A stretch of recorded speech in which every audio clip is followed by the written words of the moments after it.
जय श्रीमन नारायण, जय श्री राधे, जय श्री श्याम। दोस्तों, हमारे YouTube चैनल ज्ञान गंगा में आपका एक बार फिर से स्वागत है। आप सभी को और जो लोग नए जुड़े हैं उन सभी को हैप्पी दिवाली की बहुत बहुत बधाई। आज की इस वीडियो में हम श्रवण करेंगे कार्तिक मास महात्म्य का आज का अध्याय। कल हमने श्रवण किया था नरक चतुर्दशी की कथा।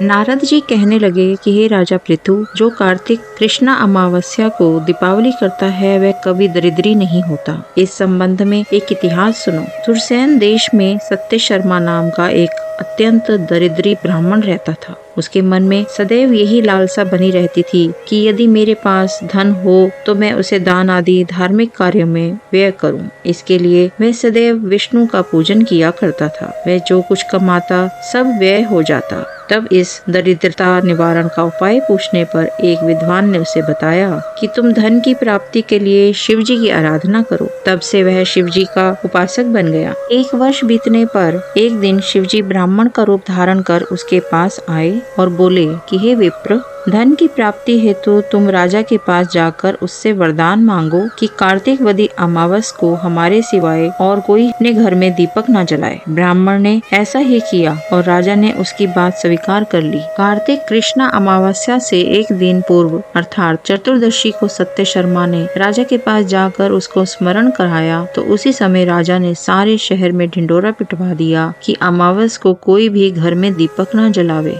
राजा की आज्ञा अनुसार अमावस की रात्रि को किसी ने भी दीपक नहीं जलाया। जब रात्रि को लक्ष्मी जी नगर में आई तो देखा सारे नगर में अंधेरा है, मगर एक ब्राह्मण का घर खूब सजा हुआ है, साथ ही दीप माला से जगमग हो रहा है। लक्ष्मी जी प्रसन्न होकर जब उस घर में जाने लगी तो ब्राह्मण ने उनका रास्ता रोक लिया और कहने लगा, हे भद्रे, तुम्हारा पति अति कठोर है और तुम अति चंचल हो, इस कारण तुम हमारे घर में प्रवेश मत करो। तब लक्ष्मी जी कहने लगी कि भगवान के शयन के समय में मैं आई हूँ, अतः निश्चय करके तुम्हारे घर में वास करूंगी। यह सुनकर ब्राह्मण ने कहा कि यदि तुम इस बात की शपथ लो कि 3 वंश पर्यंत तक तुम हमारे घर से नहीं जाओगी और यहीं पर वास करोगी, तब हमारे घर में जा सकती हो। लक्ष्मी जी कहने लगी कि यदि तुम विधि पूर्वक पूजन करोगे तो मैं निश्चय ही तुम्हारे घर में वास करूंगी। यह सुनकर ब्राह्मण ने पूछा कि मैं किस विधि से तुम्हारा पूजन करूं। तब लक्ष्मी जी कहने लगी कि कार्तिक वदी अमावस को प्रातःकाल स्नान आदि करके देवता और पितरों का पूजन करो।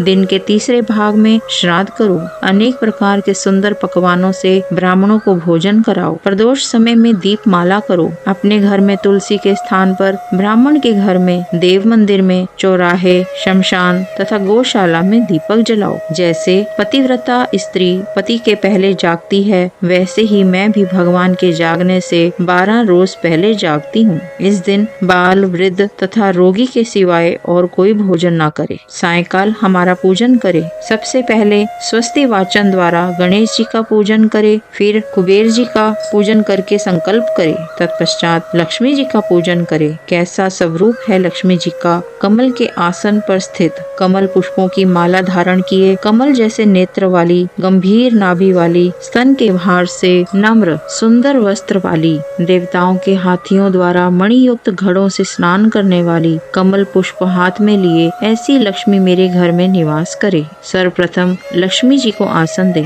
फिर पाधे, अर्घ, आचमन, स्नान, वस्त्र, धूप, दीप, नैवेद्य, जल, तांबूल, सुपारी, इन सब वस्तुओं को अर्पण करके नमस्कार करे। दीप जलावे और समस्त रात्रि भगवान का कीर्तन करे। इस प्रकार कुबेर तथा लक्ष्मी जी का पूजन करके ब्राह्मणों को भोजन करावे। फिर बंधु बांधवों सहित आप भी भोजन करे। सत्य शर्मा ने विधिवत इसी प्रकार किया, जिससे उसके बहुत से धन धान्य हो गया। इसके बाद अनेक यज्ञ भी किए। फिर सत्य शर्मा विरक्त होकर मथुरा जी चला गया और वहीं पर समाधिस्थ होकर विष्णु लोक को प्राप्त हुआ। आज की कथा यहीं तक। इसके आगे की कथा हम कल श्रवण करेंगे। जय श्रीमन नारायण। आप सभी को दिवाली की बहुत बहुत बधाई। जय श्री राधे, जय श्री श्याम।